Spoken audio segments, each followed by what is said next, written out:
మైత్రి వనంలో ఒకవేళ పెట్టదలుచుకుంటే నేను ఆ రోజు కూడా చెప్పిన మళ్ళీ చెప్తున్నా, పైడి జయరాజ్ విగ్రహం పెట్టాలి.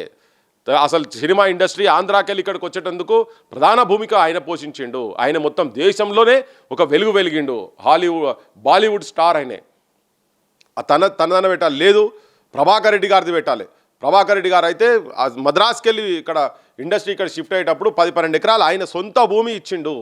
కింద ఈ కెమెరామెన్లకు కావచ్చు, చిన్న చిన్న టెక్నీషియన్స్కు వాళ్ళకి ఎట్లా అని అంటే ఆయన సొంత భూమి ఇచ్చినటువంటి దాత ఆయన వారిది పెట్టాలి.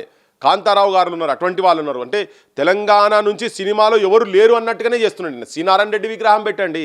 ఎంతోమంది పాటలు అద్భుతమైన పాటలు వారు ఉద్యమంలో లేకపోవచ్చు, తెలంగాణ ఉద్యమంలో లేకపోవచ్చు, కానీ సినిమాలనైతే సినిమా రంగంలో ఉన్నారు కదా.